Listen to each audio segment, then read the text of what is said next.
Hi everyone, today I'm back with another episode of Drawing Dogs and I'm still sick. This episode was supposed to be up yesterday and I want to keep updating the series every Tuesday, but you know, life happens sometimes, so I'm sorry. But today I'm going to be drawing Jack Russell and Parson Russell Terriers. These guys come in two versions, one with short legs and one with longer legs, which really confused me when I started researching dogs, and some claim that they are considered to be the same breed, while others don't. And honestly, I don't know, I'm just a dog enthusiast who likes to draw and paint, so I'm going to make no claim on whether they are the same breed or not, and just draw them on the same page. Sounds good? Yeah, let's go! Alright, some history of this breed, or breeds.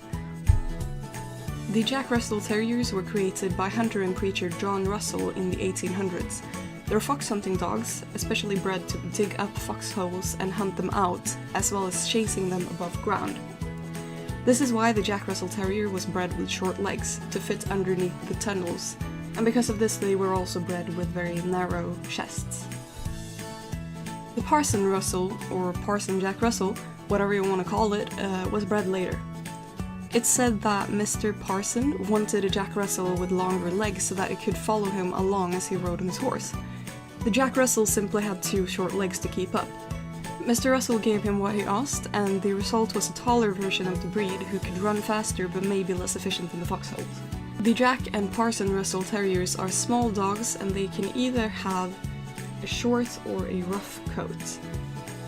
They can be all white, but are usually white with tan, brown, black, or stripe-color markings. These dogs are both famous and infamous for being hyperactive. Because of these dogs' high energy level, they are not for the casual dog owner.